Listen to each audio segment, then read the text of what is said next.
Bonjour, mon nom c'est Denise L'Espérance, coach en éveil spirituel. Pour les personnes qui ne me connaissent pas, je vous invite à aller lire mon site web qui est le www.deniselespérance.com. Vous allez pouvoir retrouver mes programmes de coaching, vous allez pouvoir aussi lire mes articles et me partager votre opinion. Je vais pouvoir vous répondre via mon blog.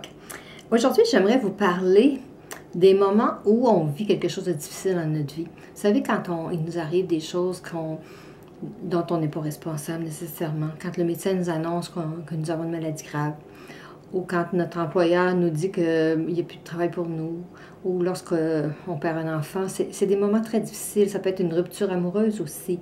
Alors quand il nous arrive des choses comme ça, c'est normal de ressentir des émotions qui sont un peu lourdes. Hein, on dit que chaque vibration, c'est-à-dire chaque émotion a une vibration qui lui est propre. Et quand on est dans la joie, hein, vous savez, quand on est en amour, quand on vient d'avoir un enfant, on se sent énormément léger. Hein, on a l'impression de voler. Bien, on dit que c'est une énergie qui génère de la légèreté, on est plus dans la création.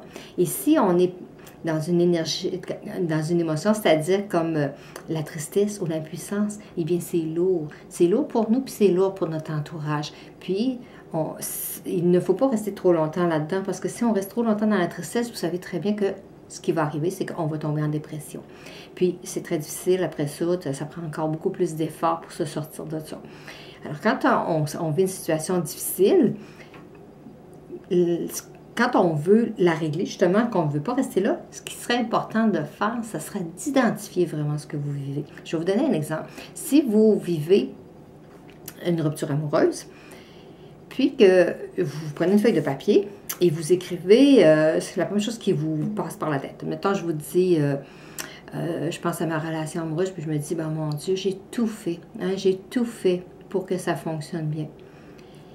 Si je voulais identifier ce que je vis à ce moment-là, peut-être que ce serait le chagrin, hein, ce que je vis du chagrin. Puis si, admettons, je vous dis, mais j'aurais dû m'en apercevoir avant. Hein, j'aurais dû m'en apercevoir avant comment il était avec moi. Toutes mes amies me le disaient. Alors pourquoi je ne m'en suis pas aperçue?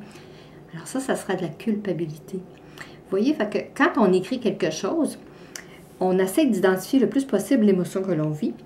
Puis après, le deuxième processus, ça serait de penser à quelque chose qui pourrait vous apporter un soulagement. Hein, peut-être que vous pourriez vous dire, ben là, oui, c'est vrai, j'avais de l'espoir. Je pensais toujours que si je faisais telle affaire, ben, il allait changer. J'ai espéré qu'il y ait du changement.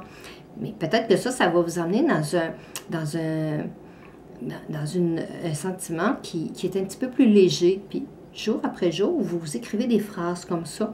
Vous identifiez toujours, vous partez toujours de la dernière émotion qui était là, puis vous essayez de vous emmener vers une phrase qui va vous emmener vers une émotion qui va être beaucoup plus légère.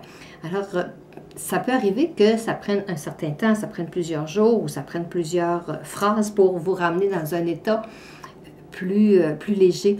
Mais le but, en fin de compte, de cet exercice-là, c'est de pouvoir retrouver votre bien-être, c'est de pouvoir vous remettre dans la vie avec toute votre vivacité et votre vitalité. Alors, je vous invite à l'essayer. Ne vous compliquez pas la tête. C'est pas, dans le fond, c'est en observant ce que vous vivez présentement, ça va vous permettre de le modifier. Vous allez avoir du pouvoir sur l'émotion que vous vivez. C'est ça qui est le plus important. C'est d'être capable de reprendre votre pouvoir le plus possible pour baisser les résistances que vous pouvez avoir face à un événement. C'est normal d'avoir de la résistance quand quelque chose nous arrive puis qu'on n'a aucun pouvoir dessus. Alors, c'est normal de résister. Mais le but, c'est de ne pas rester dans la résistance, mais de vous emmener vers l'acceptation.